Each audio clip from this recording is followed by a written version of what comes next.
Cantonment Bharatiya Janata party నాయకులకు పరువు సమస్యగా మారిపోయిందా? ఎమ్మెల్యేతో దోస్తానంతో కట్టర్ బీజేపీ వాదులు నిరాశకు గురవుతున్నారా? అభివృద్ధి కొరకు కలిసి పనిచేయాలని అనుకుంటున్న నాయకుల తీరుతో బీజేపీ శ్రేణులు నిరాశకు గురవుతున్నారా?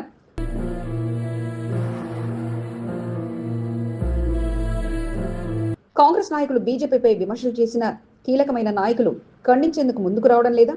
తెర ముందు ఉండాల్సిన నాయకులు తెర వెనుక ఉండాల్సి వస్తుందా? కంటోన్మెంట్ బీజేపీ నాయకులకు పరువు సమస్య. ఈనాటి ప్రత్యేక కథనం మీ ఎస్సీబీ న్యూస్ తెలుగు ఛానల్లో.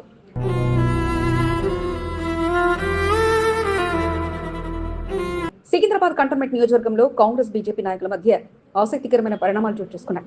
ఒకప్పుడు ప్రారంభోత్సవ కార్యక్రమాలైనా ఇతర కార్యక్రమాలైనా బీజేపీ కాంగ్రెస్ నాయకులు ఒక చోట కలిశారంటే ఎవరికి వారి నినాదాలతో హోరెత్తిస్తుండేవారు. దీంతో ప్రారంభోత్సవ కార్యక్రమాలంటేనే నాయకులు హడలెత్తిపోయారు. బోర్డు నామినేటెడ్ సభ్యులు బానక నర్మదా మల్లికార్జున్, కంటోన్మెంట్ ఎమ్మెల్యే శ్రీ గణేష్లు అభివృద్ధి పనుల విషయంలో పోటీ పడాలే తప్ప నినాదాలు వద్దు అంటూ పార్టీ శ్రేణులకు సూచించడంతో ప్రారంభోత్సవ కార్యక్రమంలో కలిసికట్టుగా కాంగ్రెస్ బీజేపీ నాయకులు ముందుకు సాగుతూ వచ్చారు. కంటోన్మెంట్ నియోజకవర్గంలో ఎమ్మెల్యే శ్రీ గణేష్ సారథ్యంలో ఇటీవల ఓటు చోరీ కార్యక్రమాన్ని నిర్వహించి కాంగ్రెస్ అగ్రనాయకుల చేతుల మీదుగా కార్యక్రమాన్ని ప్రారంభించారు. బీజేపీపై అగ్రనాయకులతో పాటు ఎమ్మెల్యే శ్రీ గణేష్ సైతం విరుచుకుపడ్డారు. ఓటు చోరీకి బీజేపీ పాల్పడుతుందంటూ తీవ్ర స్థాయిలో ధ్వజమెత్తారు. మరో అడుగు ముందుకేసిన MLA Shri Ganesh cantonment board పరిధిలో ఎన్నికలు నిర్వహించకుండా బీజేపీ రాజ్యాంగాన్ని అపహాస్యం చేస్తుందంటూ మండిపడ్డారు. నామినేటెడ్ పాలనతో ప్రజలకు మేలు జరగడం లేదంటూ ఎమ్మెల్యే శ్రీ గణేష్ విమర్శలు చేశారు. ఓటు చోరీ సిగ్నేచర్ క్యాంపెయినింగ్ ను కంటోన్మెంట్ బాలన్ రాయలు కాంగ్రెస్ పార్టీ నాయకులు నిర్వహించారు. ఇక్కడ కూడా ప్రజాస్వామ్యాన్ని కంటోన్మెంట్ కూనీ చేస్తుంది. ఎలక్షన్ పెట్టకుండా ఒక నామినేటెడ్ మెంబర్ని అపాయింట్ చేసుకుంటూ సుమారు 5 సంవత్సరాల నుంచి ఇతనే కాలయాపన చేస్తూ ప్రజలు వెయిట్ చేస్తున్నట్టు ఎన్నికల్లో వాళ్ళ హక్కుని వినియోగించుకొని వారు కోరుకున్న నాయకుడు పరిపాలించే విధంగా ఉండాలని ప్రజలు ఆశిస్తుంటే వీరు ప్రజలకు అనుగుణంగా వ్యతిరేక విధంగా వ్యవహారం ఉంది. కాబట్టి కంటోన్మెంట్ వేదికగా బీజేపీ నాయకులపై విమర్శలు చేయడంతో కట్టర్ బీజేపీ వాదుల ఆగ్రహంతో కాంగ్రెస్ నాయకుల తీరును తప్పుపడుతూ వచ్చారు. కొందరు నాయకులు కాంగ్రెస్ ప్రభుత్వ తీరును నిరసిస్తూ పెద్ద ఎత్తున విలేకరుల సమావేశాన్ని ఏర్పాటు చేసి కాంగ్రెస్ వ్యాఖ్యలను ఖండించాలని పట్టుబట్టారు. ఎమ్మెల్యేతో మంచి సంబంధాలు కొనసాగిస్తున్న కొందరు బీజేపీ నాయకులు ముందుకొచ్చేందుకు సాహసించలేకపోయారన్న అపవాదు మాత్రం లేకపోలేదు. 3వ వార్డులో విలేకరుల సమావేశం ఏర్పాటుకు రంగం సిద్ధం చేశారు. అయితే స్థానికంగా ప్రాతినిధ్యం వహించాల్సిన నాయకులు అంతగా ఆసక్తి కనపరచకపోవడంతో కట్టర్ బీజేపీ వాదులు నిరాశకు గురి కావాల్సి వచ్చింది. ఎట్టకేలకు బీజేపీ రాష్ట్ర కార్యవర్గ సభ్యుడు బానక మల్లికార్జున్ అన్నానగర్ కు చేరుకుని అక్కడ ఎదురు చూస్తున్న బీజేపీ నాయకులతో కలిసి విలేకరుల సమావేశాన్ని ఏర్పాటు చేసి కాంగ్రెస్ పార్టీ ఎమ్మెల్యేలను కడిగి పడేశారు. నిండా మునిగాక చలివి ఏంటనుకున్నారో ఏమో, తరచుగా నామినేటెడ్ సభ్యులు ఎమ్మెల్యే టార్గెట్ చేస్తున్నారు అనుకున్నారో తెలియదు కానీ బానక మల్లికార్జున్ మరింతగా రెచ్చిపోయి కాంగ్రెస్ పై విరుచుకుపడడం విశేషం. మన ఎమ్మెల్యే గారు అడుగుతున్నారు ఇక్కడ కంటోన్మెంట్లా నామినేటెడ్ తోటి నడుస్తూ ఉంది అని. అది నీకు దిగిటే తెలుసు కదా గణేష్ గారు. ఇక్కడ ఒక అంశము 2 అంశాలతోటి ముడిపడి ఉంది కంటోన్మెంట్. ఒకటేమో విలీనం జిహెచ్ఎంసీలో, రెండోదేమో కొత్త యాక్ట్ ప్రకారం. ఈ రెండుటి మధ్యలో ఇంకా ప్రభుత్వం ఏ నిర్ణయం తీసుకుంటలేదు. ఈ పార్టీకి కొన్ని అక్కడక్కడ మున్సిపాలిటీల గిట్ట కలిపినాయి. మొన్న పార్లమెంట్ గిట్ట క్లియర్గా చెప్పినారు ఏమని, అయ్యా ఇగో ఇది సంగతి, మేము మర్జింగ్ ప్రాసెస్లో గిట్ట ఉన్నామని చెప్పి డైరెక్ట్ మంత్రి గారు చెప్పిళ్ళు. తర్వాత ఎంతో అభివృద్ధి చెందుతుంది. నువ్వు వచ్చిన ఈ వన్ ఇయర్ చేంజ్లో చూడు, నువ్వు సుమారు బానుక నర్మదా మల్లికార్జున్ ఒక మహిళగా వచ్చి 7 నెలల 10,50,00,000 వర్క్ చేసింది. కంటోన్మెంట్ ఎమ్మెల్యే శ్రీ గణేష్ కు బీజేపీ నాయకులతో మంచి సంబంధాలున్నాయి. శ్రీ గణేష్ బీజేపీలో కొనసాగిన సమయంలో వార్డుల వారుగా ఉన్న నాయకులతో సత్సంబంధాలున్నాయి. కాంగ్రెస్ పార్టీలో శ్రీ గణేష్ చేరినప్పటికీ కంటోన్మెంట్ ప్రాంతానికి చెందిన బీజేపీ నాయకులతో శ్రీ గణేష్ కు సంబంధాలు కొనసాగుతూనే ఉన్నాయి. ఎన్నికల వరకే పార్టీలని, ఆ తర్వాత అంతా కలిసిమెలిసి పనిచేసుకోవాలంటూ శ్రీ గణేష్ బీజేపీ నాయకులకు సూచిస్తూ వారిని కలుపుకుపోతూ వస్తున్నారు. మరికొంతమంది కీలకమైన నాయకులు సైతం శ్రీ గణేష్ కు అత్యధిక ప్రాధాన్యత ఇస్తూ వస్తున్నారు.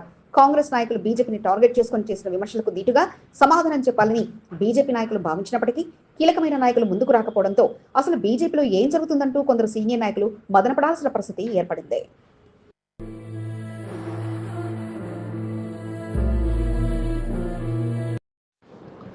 బొల్లారం రిసాల్ బజార్ బొడ్రాయి ప్రతిష్టా మహోత్సవ వేడుకల్లో పాల్గొంటున్న భక్తులకు, ప్రజాప్రతినిధులకు రిసాల్ బజార్ బంధుగణానికి స్వాగతం సుస్వాగతం. బొడ్రాయి ప్రతిష్టా మహోత్సవంలో పెద్ద ఎత్తున పాల్గొని భక్తి శ్రద్ధలతో పూజా కార్యక్రమాలు పూర్తి చేసి భగవంతుని అనుగ్రహాన్ని పొందుదాం.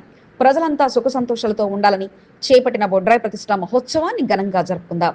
చింతల వేణుగోపాల్ రెడ్డి, బోయినపల్లి మార్కెట్ యార్డ్ మాజీ వైస్ చైర్మన్, కాంగ్రెస్ సీనియర్ నాయకుడు.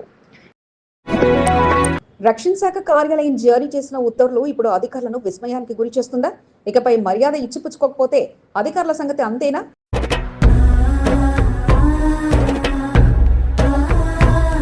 కార్యాలయానికి వచ్చే ప్రజా ప్రతినిధులు ప్రజానికంతో జవాబుదారితనంలో ఉండాల్సిందేనా? కాదు కూడదంటూ మొహం చాటేసిన సమాధానం ఇవ్వకపోయినా ఇక రూల్స్ తో చర్యలు తీసుకుంటారా?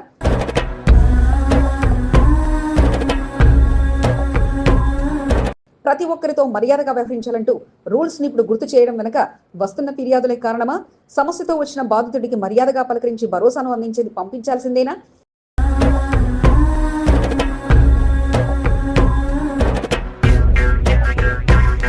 కార్యాలయం గడప తొక్కిన వారికి మర్యాదతో కడుపు నింపాల్సిందేనా? కార్యాలయంలో సమయపాలన పాటించకపోయినా, జవాబుదారుడిగా ఉండకపోయినా ఇకపై ఫిర్యాదు చేస్తే చర్యలు ఉంటాయా? ఏంటి కొత్తగా ministries of defence, director general defence అధికారులు జారీ చేసిన నోటీసులు అనుకుంటున్నారా? Watch focus.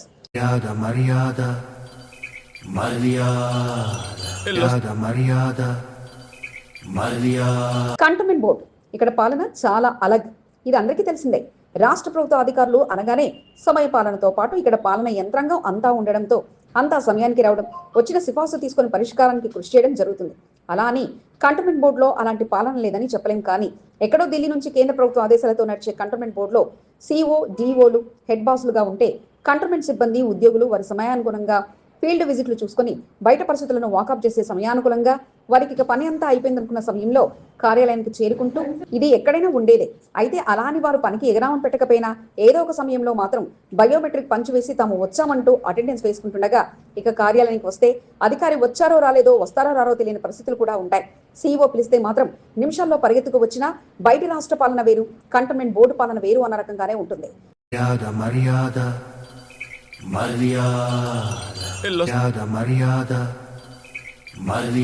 కార్యాలయంలో బాధ్యతగా పనిచేసే వారు సమయానికి వచ్చినా డిపార్ట్మెంట్ లో హెడ్ బాసులు ఉండే మారు మాత్రం వారికి వీలైనప్పుడు వచ్చి పంచుకొట్టు వెళ్ళిపోతుండగా ఇక వారి దర్శనం కావాలంటే ఉదయమో లేక సాయంత్రమో అన్న రకంగా ఉంటుంది. ఎందుకంటే వారు ఫీల్డ్ విజిట్ పేరుతో బిజీగా ఉంటారు కాబట్టి. అయితే ఇలాంటి పరిస్థితుల్లో కొందరు అధికారులు సమయపాలన పాటించకపోవడం, వచ్చిన వారిని కలవకపోవడం, తమ బాస్లం అన్న స్థాయిలో వచ్చిన వారిని పట్టించుకోకపోవడంతో ఇక రక్షణ శాఖ అధికారులకు ప్రజాప్రతినిధులతో పాటు ప్రజానికం నుంచి పలు ఫిర్యాదులు అందాయి. దీంతో రక్షణ శాఖ ఈ పరిస్థితులను చెక్ పెడుతూ 2 రోజుల క్రితం కంటోన్మెంట్ బోర్డు పాలనలో అందిస్తున్న సిఇఓ, డిఓలకు ఓ మెయిల్ పంపించింది.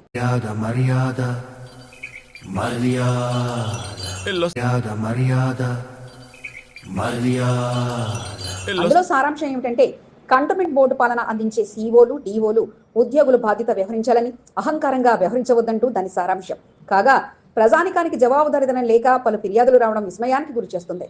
1964 సెంట్రల్ సివిల్ సర్వీసెస్ నియమాలలో 3A నిబంధనల ప్రకారం 1964లోని 3వ నియమం ప్రకారం ప్రజలు ప్రజా ప్రతినిధులకు వచ్చినప్పుడు వారికి గౌరవం ఇచ్చి మర్యాదగా వ్యవహరించాలని, వారి సమస్యలు తెలుసుకొని వారికి తగిన రీతిలో జవాబు ఇవ్వడంతో పాటు ముఖం చాటేయకుండా వారికి సమాధానం అందించాలంటూ సూచించింది.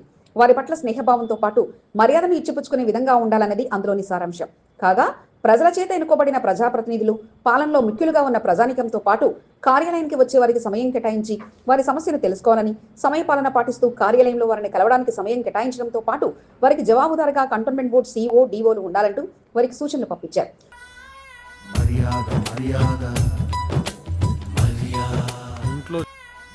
ప్రస్తుతానికి కంటోన్మెంట్ బోర్డులకు బాసులుగా ఉన్న సిఇఓలు, డిఓలు, అడిషనల్ అధికారులు బాధ్యతను గుర్తు చేస్తూ ఈ నోట్ను పంపించగా, బాసుల వరకు సమస్య వెళ్లాలంటే ముందుగా ఆ సమస్యను వినాల్సిందే.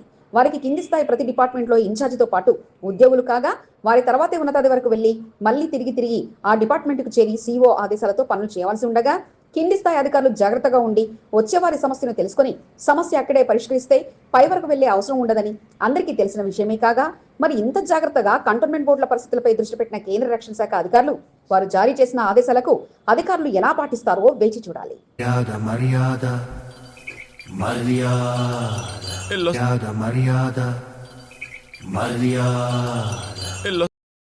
ఈ నెల 11 నుంచి 13 వరకు కంటోన్మెంట్ 8వ వార్డు రిసాల్ బజార్లో జరుగుతున్న శ్రీ నాభిశీల బొడ్రాయి ప్రతిష్ఠా మహోత్సవంలో పాల్గొంటున్న ప్రతి ఒక్కరికి శుభాకాంక్షలు. తెలంగాణ సంస్కృతి సాంప్రదాయాలకు మన్నికగా గ్రామ సంస్కృతిని చాటి చెప్తూ నిర్వహిస్తున్న బొడ్రాయి మహోత్సవంలో పెద్ద ఎత్తున పాల్గొని విజయవంతం చేద్దాం. ఆ భగవంతుని అనుగ్రహం మీ అందరిపై ఎల్లవేళలా ఉండాలని ఆకాంక్షిస్తూ కదిరివన్ బోయినపల్లి మార్కెట్ యార్డ్ మాజీ చైర్మన్, కాంగ్రెస్ పార్టీ సీనియర్ నాయకుడు. కంటోన్మెంట్ 8వ వార్డు బొల్లారం రిసాల్ బజార్ 3 రోజుల పండుగకు ముస్తాబైంది. రిసాల్ బజార్ ప్రజలు బొడ్రాయి పండుగ వేడుకలను అంగరంగ వైభవంగా జరుపుకున్నారు. వేద పండితుల మంత్రోచ్చారణ మధ్య గణపతి పూజతో బొడ్రాయి పూజా కార్యక్రమాలు రిసాల్ బజార్లో ప్రారంభమయ్యాయి. 3 రోజుల పాటు జరిగే వేడుకల్లో పాల్గొనేందుకు రిసాల్ బజార్ ప్రజలు వారి బంధుగణంతో పూజా కార్యక్రమాలు నిర్వహిస్తూ భక్తి పారవస్యంతో మునిగి తేలుతున్నారు. ఎవరికీ ఎటువంటి అసౌకర్యం కలగకుండా 3 రోజుల పాటు అంగరంగ వైభవంగా బొడ్రాయి పండుగ వేడుకలను ఘనంగా నిర్వహించేలా ఏర్పాట్లను బొడ్రాయి కమిటీ సభ్యులు చేశారు. శ్రీ బుజిలి మహంకాళి దేవాలయ పరిసర ప్రాంతాల్లో ఆధ్యాత్మిక శోభ సంతరించుకుంది. రిసాల్ బజార్లో ప్రారంభమైన బొడ్రాయి ప్రతిష్ఠా మహోత్సవ వేడుకలు ఈనాటి ప్రత్యేక కథనం మీ ఎస్సీబీ న్యూస్ తెలుగు ఛానల్లో.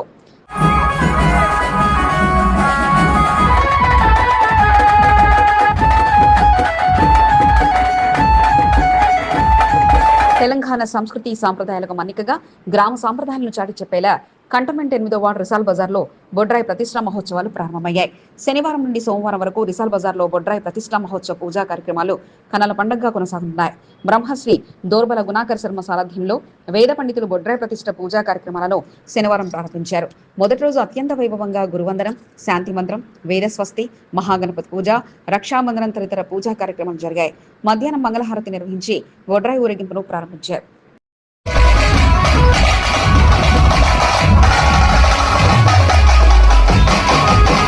బొడ్రాయి ప్రతిష్ఠా మహోత్సవంలో భాగంగా మొదటి రోజు జరిగిన పూజా కార్యక్రమాల్లో అమ్మవారి ఆలయం వద్ద ప్రతిష్టాపన చేసే బొడ్రాయి ఊరేగింపు అంగరంగ వైభవంగా నిర్వహించారు. బొడ్రాయి కమిటీ సభ్యులతో పాటు రిసాల్ బజార్ పెద్ద మనుషులు, పలు కాలనీలు, బస్తీలు పెద్దలు పాల్గొని కుటుంబ సమేతంగా పూజా కార్యక్రమాలు నిర్వహించారు. సాంప్రదాయ దుస్తులు ధరించి పూజలు చేశారు. పూజా కార్యక్రమంలో పాల్గొన్న పెద్దలను సైతం ఘనంగా సత్కరించారు. గణపతి పూజ అనంతరం బొడ్రాయి ప్రాణ ప్రతిష్ఠకు ముందు ఊరేగింపును నిర్వహించారు. ప్రతి కాలనీ బస్తీల మీదుగా బొడ్రాయి ఊరేగింపు కొనసాగింది. కమిటీ సభ్యులు భక్తి శబ్దాలతో బొడ్రాయి శోభయాత్ర ముందు నృత్యాలు చేస్తూ ఆటపాటలతో బొడ్రాయి ఊరేగింపును నిర్వహించగా మహిళలు అడుగడుగునా బొడ్రాయికి జలాభిషేకం నిర్వహించి పూజలు చేశారు.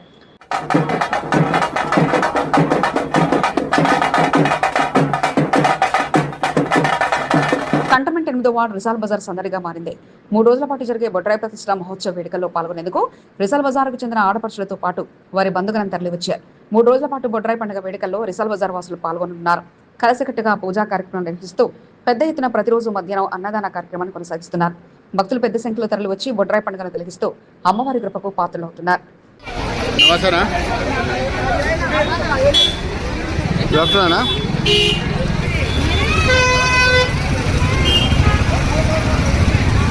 ఎన్నో సంవత్సరాలుగా బొడ్రాయిని ప్రతిష్ఠించాలని భావించినప్పటికీ రిసాల్ బజార్ వాసుల సంకల్పం నెరవేరలేదు. బొల్లారం రిసాల్ బజార్ ప్రాంతంలో నివసించే పెద్ద మనుషులు ముందుకొచ్చి కమిటీని ఏర్పాటు చేసి ఎవరికి తోచిన సహాయాన్ని వారు చేసేందుకు ముందుకొచ్చారు. లక్షలాది రూపాయల ఖర్చుతో బొడ్రాయి ప్రతిష్ఠా మహోత్సవం జరగనుంది. ధైర్యం చేసి ముందుకొచ్చిన కమిటీ సభ్యులు ఆ భగవంతునిపై భారం వేసి బొడ్రాయి ఉత్సవాలను ప్రారంభించారు. 3 రోజుల పాటు రిసాల్ బజార్ పండుగ వాతావరణం నెలకొంది.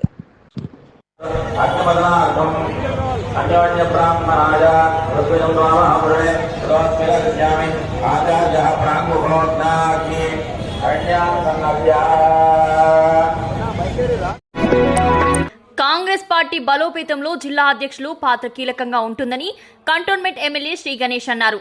జిల్లా కాంగ్రెస్ పార్టీ అధ్యక్షుల ఎంపికలో భాగంగా నారాయణపేట, మహబూబ్ నగర్ జిల్లాలకు టీపీసీసీ పరిశీలకులుగా cantonment MLA Shri Ganesh, Telangana fisheries corporation chairman Mettu Sai కుమార్లను అధిష్టాన పెద్దలు నియమించారు. ఏఐసీసీ పరిశీలకులుగా విచ్చేసిన ఎమ్మెల్సీ నారాయణ స్వామితో కలిసి ఎమ్మెల్యే శ్రీ గణేష్ నారాయణపేటలో కాంగ్రెస్ ముఖ్య నాయకులతో సమావేశాన్ని నిర్వహించారు. పార్టీ నాయకుల నుండి అభిప్రాయ సేకరణ చేశారు. కాంగ్రెస్ పార్టీ బలోపేతం కోసం అందరూ కలిసికట్టుగా పనిచేయాలని సూచించారు. పార్టీ బలోపేతంలో జిల్లా అధ్యక్షులు పాత్ర ఎంతో కీలకంగా ఉంటుందని శ్రీ గణేష్ తెలిపారు. ప్రతి ఒక్క కార్యకర్తని అవకాశం ఇవ్వాలా, వాళ్ళ ఒపీనియన్ తీసుకొని పదవులు ఇవ్వాలా. ఎందుకంటే వారు ఇన్ని సంవత్సరాలు కష్టపడుతూనే ఈ రోజు కాంగ్రెస్ పార్టీ ఒక సముద్రం వంటి పార్టీ. ఈ రోజు leader of opposition Rahul Gandhi గారు కూడా పోరాటం చేస్తున్నారంటే దానికి శక్తి కాంగ్రెస్ పార్టీ కార్యకర్తల నాయకులు కాబట్టి వారికి గౌరవం ఇవ్వాలి. సనత్ నగర్ నియోజకవర్గం మోండా డివిజన్లో తామే పనులు చేయించుకుంటామంటూ కొందరు నాయకులు చెప్పుకోవడం హాస్యాస్పదంగా ఉందని మోండా డివిజన్ కార్పొరేటర్ కొంతం దీపికా నరేష్ విమర్శించారు. 10 సంవత్సరాలుగా కాని పనులు ఇప్పుడెందుకు జరుగుతున్నాయో డివిజన్ ప్రజలు అర్థం చేసుకోవాలని కొంతం దీపికా నరేష్ అన్నారు. డివిజన్లో గత బీఆర్ఎస్ హయాంలో అభివృద్ధి పనులు ముందుకు సాగలేదని, కేంద్ర మంత్రి కిషన్ రెడ్డి, ఎంపీ ఈటెల రాజేందర్ల సహకారంతో మోండా డివిజన్ బండిమేట్, మారుతి వీధులలో సీసీ రోడ్డు పనుల కొరకు జీహెచ్ఎంసీ అధికారులకు విజ్ఞప్తి చేయడం జరిగిందని, ఎన్నోసార్లు అధికారులను కలిసి పనులు నిర్వహించాలని కోరడం జరిగిందని కొంతం దీపికా నరేష్ తెలిపారు. స్థానికంగా జరుగుతున్న అభివృద్ధి పనుల్లో తాను చేసిన కృషి ఎంతగానో ఉందని, కొందరు నాయకులు పనులను పరిశీలిస్తూ తామే చేశామంటూ స్థానికులతో ఎమ్మెల్యేను సన్మానించడం విడ్డూరంగా ఉందంటూ కొంతం దీపికా నరేష్ ఎద్దేవా చేశారు. శనివారం బండిమెట్ మారుతి వీధిలో జరుగుతున్న సీసీ రోడ్ పనులను కొంతం దీపికా నరేష్ పరిశీలించారు. శరన్నవరాత్రి, దసరా పండుగలు ముగియడంతో పనులు ప్రారంభించడం జరిగిందని ఆమె తెలిపారు.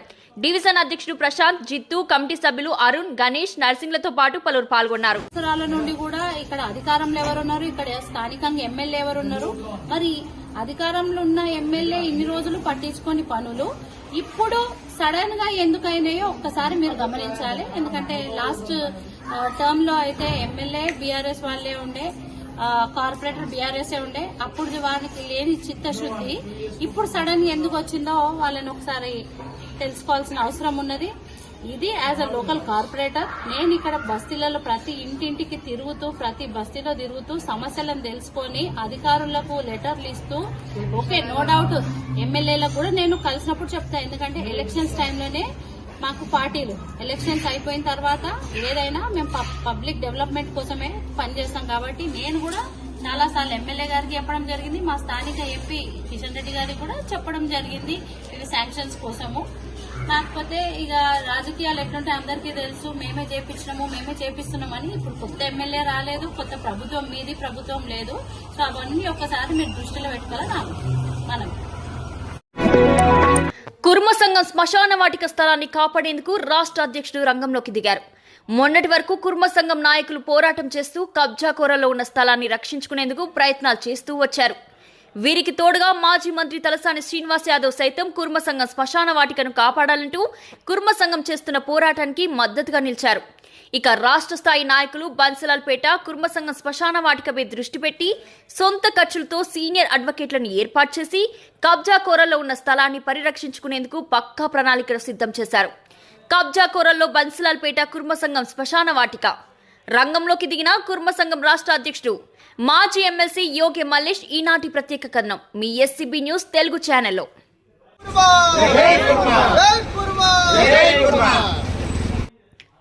సనత్ నగర్ నియోజకవర్గం బన్సలాల్పేటలోని కుర్మ సంఘానికి చెందిన సుమారు 1965 గజాల స్థలాన్ని కుర్మ సంఘం శ్మశాన వాటిక కొరకు కేటాయించారు.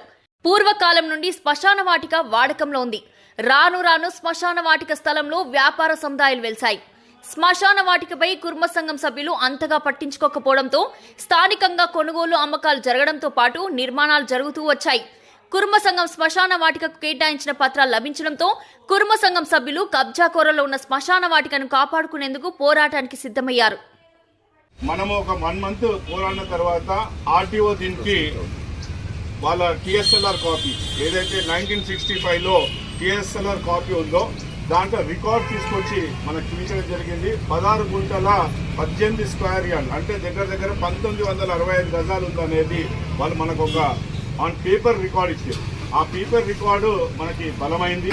ఆ బలం తర్వాత మనం జిహెచ్ఎంసీకి వాళ్ళకి చెప్పడం జరిగింది, ఇది ఈ స్థలం వచ్చేసి ఇది ఉంది అని చెప్పేసి. అయితే ఎవరైతే ఈ స్థలాన్ని ఓన్ చేసుకుంటున్నాడో చాలా డబ్బులున్న వ్యక్తి కాబట్టి ఈ 350 గజాలని కన్స్ట్రక్షన్కి తీసుకున్నాడు. ఈ కన్స్ట్రక్షన్ని ఆపాలని చెప్పేసి పోరాడడం జరిగింది. ఇప్పటికే బన్సలాల్పేట కుర్మ సంఘం శ్మశాన వాటిక కబ్జా కోరలో ఉందంటూ, తెర వెనుక నాయకులు ఉన్నారంటూ జోరుగా ప్రచారం కొనసాగింది. సనత్ నగర్ ఎమ్మెల్యే తలసాని శ్రీనివాస్ యాదవ్ శ్మశాన వాటిక స్థలాన్ని పరిశీలించి అధికారులకు కబ్జా కోరలో ఉన్న స్థలాన్ని శ్మశాన వాటికకు అందుబాటులోకి తీసుకురావాలని సూచించారు. కబ్జాకు పాల్పడిన సదరు వ్యక్తి నిర్మాణ అనుమతులు సైతం పొంది పనులు ప్రారంభించడంతో కుర్మ సంఘం సభ్యులు మరింత సీరియస్ గా ముందుకు సాగుతూ పనులను అడ్డుకున్నారు. కోర్టు నుండి స్టే ఆర్డర్ ముగియడంతో మరోసారి కుర్మ సంఘం నాయకులు సమావేశమయ్యారు. ప్రాణాలు పోయినా పర్వాలేదు కానీ మా కుటుంబ సంఘం స్థలాలను మాత్రం మేము ఎట్లాగైనా పరిరక్షించుకుంటామని చెప్పేసి సభాముఖంగా తెలియజేసుకుంటా ఉన్నాను. బీజేపీ సీనియర్ నాయకుడు రాష్ట్ర కుర్మ సంఘం ఉపాధ్యక్షుడు సుచిత్ర శ్రీకాంత్ సారథ్యంలో బన్సలాల్పేట డివిజన్ అధ్యక్షుడు శివప్రకాష్ నేతృత్వంలో సమావేశాన్ని ఏర్పాటు చేశారు. కుర్మ సంఘం రాష్ట్ర అధ్యక్షుడు ఎగ్గే మల్లేశంతో పాటు ప్రధాన కార్యదర్శి బండారు నారాయణ, సంఘం సభ్యులు కొలువుల నరసింహ, కట్టా మల్లేశం, చిర్ర సత్యనారాయణ, కొండల్ రాజు, చిగుమల్ల రాఘవేందర్, మాజీ కార్పొరేటర్ కళావతి, రవీందర్, జుగేందర్లతో పాటు పలువురు పాల్గొన్నారు. కబ్జా కోరల్లో ఉన్న కుర్మ సంఘం శ్మశాన వాటికను ఖచ్చితంగా కాపాడుకుంటామని అధ్యక్షుడు ఎగ్గే మల్లేశం హామీ ఇచ్చారు. కుర్మ సంఘం నుండి అడ్వకేట్ ను ఏర్పాటు చేసి న్యాయ పోరాటం చేసి కబ్జా కోరల్లో నుండి తమ స్థలాన్ని పరిరక్షించుకుంటామని తెలిపారు. రాష్ట్ర మంత్రులను కలిసి కబ్జాకు పాల్పడిన వారిపై చర్యలు తీసుకోవడంతో పాటు అనుమతులను రద్దు చేపిస్తామని హామీ ఇచ్చారు. ఇది సంఘం టేకప్ చేస్తుంది. సంఘపరంగా పైసలు ఖర్చు పెడతాము, సాధిస్తాము, అది మీకు హ్యాండ్ ఓవర్ చేస్తాము. జిహెచ్ఎంసి పరిధికి వెళ్ళి దాని ద్వారా కాంపౌండ్ వాల్ కానీ మిగతా లోపల ఏమేమి బోర్వెల్ కానీ ఏది కానీ చేపిద్దాం. బన్సలాల్పేట సీసీ నగర్లోని శ్మశాన వాటిక స్థలాన్ని కుర్మ సంఘం నాయకులు పరిశీలించారు. ఇప్పటి వరకు స్థల పరిరక్షణ కొరకు పోరాటం చేస్తున్న సంఘం సభ్యులను అధ్యక్షుడు అభినందించారు. ఇకపై తానే ప్రత్యేకంగా దృష్టి పెట్టి రాష్ట్ర మంత్రులను కలవడంతో పాటు కోర్టు ద్వారా న్యాయ పోరాటం చేస్తామని రాష్ట్ర అధ్యక్షుడు బన్సలాల్పేట కుర్మ సంఘం సభ్యులకు భరోసాను కల్పించడంతో వారిలో మరింత పట్టుదల, ధైర్యం పెరిగింది. టపాసుల వ్యాపారులు జాగ్రత్త, కాస్త తేడా వచ్చినా చట్టం ప్రకారం చర్యలు తప్పవంటూ నార్త్ జోన్ డీసీపీ సాధనా రష్మి పెరుమాళ్ హెచ్చరించారు. నార్త్ జోన్లోని పలు పోలీస్ స్టేషన్ పరిధిలో టపాసుల దుకాణాలు ఏర్పాటు చేస్తున్న వ్యాపారులతో నార్త్ జోన్ డీసీపీ సాధనా రష్మి పెరుమాళ్ సమావేశం నిర్వహించారు. కంటోన్మెంట్లోని డీసీపీ కార్యాలయంలో టపాసుల వ్యాపారులతో సమావేశాన్ని ఈ రోజు నిర్వహించారు. సమావేశంలో నార్త్ జోన్లోని ఏసీపీలు, సీఐలతో పాటు పలువురు పాల్గొనగా టపాసుల వ్యాపారులకు తమ వంతుగా సూచనలు అందించారు. తప్పక ప్రతి ఒక్కరూ లైసెన్స్ కలిగి ఉండాలని, గతంలో ఇచ్చిన అనుమతుల పత్రంలో కలిసి దరఖాస్తులు చేసుకోవాలని, చట్టం ప్రకారం అన్ని రకాల డాక్యుమెంట్లను పొందుపరిచి అందించాలంటూ సూచించారు. రూల్స్ ప్రకారం అంతా నడుచుకోవాలని, లేకపోతే చర్యలు తప్పవంటూ డీసీపీ సూచించారు. కేంద్ర రోడ్లు రవాణా, గ్రామీణాభివృద్ధి శాఖ మాజీ మంత్రి, ఏఐసీసీ పరిశీలకులు సిపి జోషికి ఘన స్వాగతాన్ని కంటోన్మెంట్ ఎమ్మెల్యే శ్రీ గణేష్ పలికారు. హైదరాబాద్ నగరానికి వచ్చిన సిపి జోషిని Narayankhed MLA Chittem Parnika Reddy, cantonment MLA Shri Ganesh, Hyderabad జిల్లా కాంగ్రెస్ పార్టీ అధ్యక్షుడు, రాజ్యసభ సభ్యుడు అనిల్ కుమార్ యాదవ్లు మర్యాదపూర్వకంగా కలిసి పుష్పగుచ్చాలను అందజేశారు. భారతీయ జనతా పార్టీ రాష్ట్ర ప్రధాన కార్యదర్శిగా నియమితులైన ఎన్ గౌతమ్ రావును మర్యాదపూర్వకంగా బీజేపీ రాష్ట్ర కార్యవర్గ సభ్యుడు రవిప్రసాద్ గౌడ్, బౌద్ధనగర్ డివిజన్ అధ్యక్షుడు Sai Prasad Goud, assembly joint convener Dattu, జయంతులు కలిశారు. ఈ సందర్భంగా పుష్పగుచ్చాలు అందజేసి శుభాకాంక్షలను రవిప్రసాద్ గౌడ్ తెలిపారు. ప్రధాన కార్యదర్శిగా సిపి జోషి నియమితులు కావడం పట్ల రవిప్రసాద్ గౌడ్ హర్షం వ్యక్తం చేశారు. కంటోన్మెంట్ 8వ వార్డు బొల్లారం విశాల బజార్లో బొడ్రాయి ప్రతిష్ఠా మహోత్సవం అంగరంగ వైభవంగా ప్రారంభమయ్యాయి. పూజా కార్యక్రమాల్లో బోయిన్పల్లి మార్కెట్ యార్డ్ మాజీ చైర్మన్ చింతల వేణుగోపాల్ రెడ్డి దంపతులు పాల్గొన్నారు. పూజా కార్యక్రమాల్లో పాల్గొన్న పలువురు అతిథులను వేణుగోపాల్ రెడ్డి ఘనంగా సన్మానించారు. తండ్రి పార్టీ ఇచ్చిన బాధ్యతతో జూబ్లీహిల్స్ ఎన్నికల ప్రచారంతో బిజీగా మారడంతో ఇక ఆయన స్థానంలో ఆయన తనయుడు తమ నివాసంకు వచ్చిన ఆహ్వానాలు పట్టుకుని తండ్రి స్థానంలో కార్యక్రమాలకు హాజరై వారి అభినందనలు అందుకుంటున్నారు. ఓల్డ్ బోయినపల్లిలో గంగపుత్ర సంఘం ఆధ్వర్యంలో ఆలయ వార్షికోత్సవ వేడుకలు ఘనంగా నిర్వహించారు. శ్రీ మహంకాళి దేవస్థానం అమ్మవారి ఆలయ 25వ వార్షికోత్సవం పురస్కరించుకుని వేడుకలను అట్టహాసంగా సంఘం నాయకులు నిర్వహించగా కార్యక్రమంలో అతిథిగా పాల్గొనవలసిన కార్పొరేటర్ ముద్దం నరసింహ యాదవ్ జూబ్లీహిల్స్ ఎన్నికల ప్రచారంతో బిజీగా మారడంతో ఆయన తనయుడు మల్లికార్జున్ యాదవ్ కార్యక్రమాల్లో అతిథిగా పాల్గొని వారి సన్మానాలు అందుకున్నారు. ఆలయంలో హోమ పూజలతో పాటు అన్నదాన కార్యక్రమాల్లో పాల్గొని ప్రారంభించడంతో పాటు నిర్వాహకుల సన్మానాలు అందుకున్నారు. కార్యక్రమంలో సంఘం అధ్యక్షుడు జనార్దన్, శివ, రాజు, దానయ్య, శంకర్, సంజీవ, శ్రీనివాస్, అశోక్, నర్సింగ్, విజయ్, పెంటయ్య, సంతోష్ తో పాటు ప్రధాన అర్చకులు కళ్యాణ్ వర్మ పాల్గొన్నారు.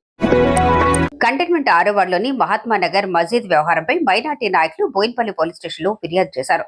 అందరి ప్రార్థనా మందిరంగా ఉన్న మసీద్ ను కదీర్ అనే వ్యక్తి తన సొంత స్థలంగా మార్చుకుని తమకు ఇబ్బందులు సృష్టిస్తున్నారంటూ వారు పోలీసులను ఆశ్రయించారు. పూర్వం నుంచే ఉన్న మసీద్ ను తన సొంత స్థలంగా చెప్పుకోవటంతో పాటు అభివృద్ధి జరగకుండా మసీద్ ను అడ్డుకుంటున్నారని, దానికి తోడు ఇష్టారాజ్యంగా ప్రజావిరాళాలు సేకరించి ఆ నిధులను దుర్వినియోగం చేస్తున్నారని, తనకు నచ్చిన విధంగా కమిటీని ఏర్పాటు చేసుకుని ఎవరికీ లెక్కలు చూపించకుండా సొంత నిర్ణయాలు తీసుకుంటున్నారంటూ వారు తెలియజేశారు.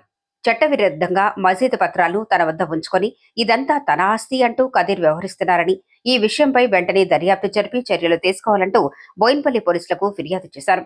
ఫిర్యాదు అందించిన వారిలో షేక్ మసూద్, మొహమ్మద్ ఇమ్రాన్ ఖాన్, మిర్జా రెహమాన్ అలీబేగ్, కదీర్ సాహెబ్, అస్లం ఖాన్ తో పాటు పలువురు పాల్గొన్నారు.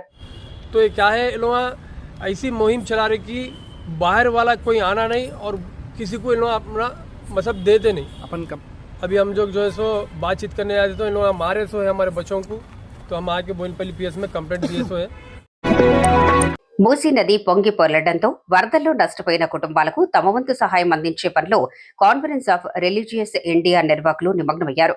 హైదరాబాద్ ఆర్చ్ డయాసిస్ పిలుపు మేరకు అంతా కలిసి వారి కోసం ప్రత్యేకంగా ఆలోచించేశారు. ఇంట్లోని అత్యవసర సరుకుల నుంచి మొదలుకొని బెడ్షీట్స్ వరకు అన్నింటినీ ఒక కిట్గా రూపొందించి మూసీ పరివాహక ప్రాంతంలో వరదల్లో నష్టపోయిన నిరుపేదలకు పంపిణీ చేసే పనులు పడ్డారు. అందులో భాగంగా ప్రతి ఇంటికి తిరుగుతూ వారి ఆర్థిక పరిస్థితిని తెలుసుకుని తమ వంతుగా ఈ సహాయం అంటూ నిత్యావసర సరుకుల కిట్లను సిస్టర్స్ పంపిణీ చేశారు.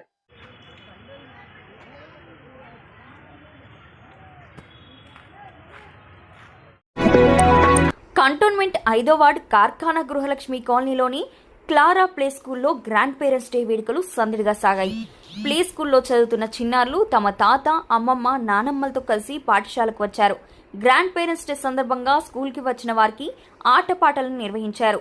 తమ మనవళ్లు, మనవరాలతో కలిసి గ్రాండ్ పేరెంట్స్ సరదాగా గడుపుతూ వేడుకలను ఎంజాయ్ చేశారు.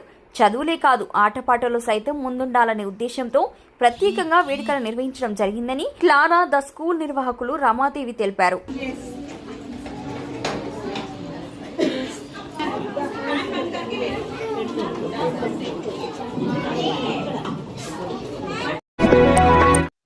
అవును, ఆ స్థలం ముమ్మాటికే నాదే. అనుమానం ఉంటే ప్రభుత్వ రికార్డులు పరిశీలించండి. అంత తీరిక లేకపోతే నా దగ్గరికి రండి, నేను ఒక కాపీ ఇస్తాను. కోర్టులో కేసు గెలిచామని ఉత్తర్వులు చూపించండి. మొత్తం ఆస్తి పత్రాలను పువ్వులో పెట్టి ఇస్తానంటూ ఆ భూ యజమాని స్పష్టం చేశారు. అన్ని అనుమతులు వచ్చిన తర్వాతే పీటీ మెంబర్లు కేటాయించారు. ఇందులో తిరకాసులు లేవు, కాసుల దోపిడీ లేదు. నరం లేని నాలుక ఎన్నైనా మాట్లాడుతుంది. రాసే వరకు మీరైనా కాస్త చూసుకోవాలంటూ మీడియాకు క్లాస్ తీసుకుంటూనే ఆరోపణలు చేసే వారి దగ్గర అసలు పత్రాలు ఏమున్నాయో మీరు పరిశీలించండి అంటూ ఛాలెంజ్ విసిరారు. అంతే తప్ప జనార్దన్ రెడ్డి ఓడిపోయిండు, నేను గెలిచిన అంటాడు. తీసుకురా మరి మేము నేను జనార్దన్ రెడ్డి ఓడిపోతే జనార్దన్ రెడ్డి తాళం చేతి ఇస్తాడు, గేట్ ఇచ్చేస్తాడు, లోపలికి వెళ్ళిపోమని తీసుకోమని. అంతే తప్ప పబ్లిక్లో పోయి కోర్టు ఇన్స్పెక్టర్, కోర్టులో ఆల్రెడీ కేసులు వేసిన కోర్టులు నడుస్తున్నాయి నీకు నాకు. ఇప్పుడు నీ మీద నాకు ఆర్డర్ ఉంది ఆల్రెడీ. OS 769 of 2010 2010 2018 ఆర్డర్ అయింది. Perpetual injection not to interfere in our property. Alwal ప్రాంతంలోని సర్వే నెంబర్ 573, 544పై వివాదాలు చుట్టుముట్టగా ఆ స్థలం విషయంలో మొదలుపెట్టిన పీటీ నెంబర్ల కేటాయింపు వరకు కోట్ల రూపాయల చేతులు మారాయని, అందులో పాత్రదారులు, అధికారులు, సూత్రధారులు, ల్యాండ్ యజమానులుగా పిలువడే వారంటూ ఆరోపణలు వినిపించాయి. దానికి తోడు ప్రత్యర్థులు కూడా అవును ఇది నిజమేనంటూ అగ్గికి ఆజ్యం పైగా ఇక ఈ విషయంపై ల్యాండ్ మామిడి జనార్దన్ రెడ్డి మీడియా సమావేశం నిర్వహించారు. కంటోన్మెంట్ తిరుమలగిరి గన్రా కాలనీలో మీడియా సమావేశం నిర్వహించి మీడియా ప్రతినిధులకు తన వద్ద ఉన్న పూర్తి డాక్యుమెంట్స్ ను అందించి ఆరోపణలు చేయడం ఈజీ, కానీ ఆధారాలతో డాక్యుమెంట్లు చూపించే దమ్ము తనకు మాత్రమే ఉందంటూ కొన్నప్పటి నుంచి ఇప్పటి వరకు ల్యాండ్ డాక్యుమెంట్స్ లు, సర్వే జరిగిన రిపోర్టులతో పాటు నాలా కన్వెన్షన్, పీటీ నెంబర్ కేటాయింపు వరకు అన్ని ముందు పెట్టేశారు. కేసు గెలిచామని, ల్యాండ్ తమదే అనుకున్న వారు జడ్జిమెంట్ కాపీతో వస్తే తన పత్రాలు కూడా ఇస్తానని, కోర్టులో ఉన్న వ్యవహారంతో పాటు అన్ని చట్ట ప్రకారం తీసుకుంటే కావాలని కొందరు తన ఇబ్బంది పెట్టేలా వ్యవహరిస్తున్నారని, ఈ వ్యవహారంలో అధికారులతో ఎటువంటి లావాదేవీలు కానీ, నకిలీ పత్రాలను సృష్టించడం కానీ జరగలేదంటూ, తప్పు జరిగిందని రుజువు చేస్తే దేనికైనా సిద్ధమంటూ మామిడి జనార్దన్ రెడ్డి స్పష్టం చేశారు. 2008 నుంచి ఉంది నా పేరు మీద. మరి నా ల్యాండ్ కాదు వాన్ దాంట్లో దానికి ఎవరు చెప్పాలి? ఇంతకంటే ఎవిడెన్స్ ఏం చూపెట్టాలి? నేను మోహన్ రెడ్డిని తీసుకొచ్చి పిక్చర్లో ఇప్పుడు మీకు పేపర్లన్నీ చూపెట్టినా కదా. మోహన్ రెడ్డి పేపర్లన్నీ చూపెట్టిన. ఆర్డీఓ ఆర్డర్ 99లో ఆయన కొనక మొదలు ఆయన ఓనర్లు, మా ఓనర్ల మీద వేసిన ఇదే ల్యాండ్ మీద కేసు. దాంట్లో 573 ఎంత ఎవరెవరు ఉన్నారు అనేది క్లియర్గా డిసైడ్ అయిపోయింది. అలా 12 ఎకరాల 13 గుంటల ల్యాండ్. ఆయన ఫుల్ ఓనర్ కాదు, వాళ్ళకి ఆయన నాకు అమ్మినప్పుడు కూడా ఫుల్ ఓనర్ కాదు. ఆయన 3.5 ఎకరాలు కొన్నాడు, నేను 2.5 ఎకరాలు కొన్నాను. ప్రభుత్వ లెక్కల ప్రకారం డాక్యుమెంట్ లో ఉన్న యథాతథంగా భూభారతిలో వారి పేరే ఉంది. పీటీ నెంబర్తో సహా తీసుకున్న డాక్యుమెంట్లు ఉంది. అన్ని పత్రాలు సవ్యంగా ఉన్నాయంటూ ముందు పెట్టి వీరు సవాల్ విసురుతుండగా మరి తప్పు ఎటువైపు ఉండనేది ఇప్పుడు అందరి నోట ప్రశ్నగా మారింది. మీకు ఈ వీడియో నచ్చినట్లయితే లైక్ చేయండి, షేర్ చేయండి. ముందుగా కింద ఉన్న సబ్స్క్రైబ్ బటన్ పై క్లిక్ చేయండి. ఎల్లప్పుడూ అప్డేట్ సమాచారాన్ని పొందండి.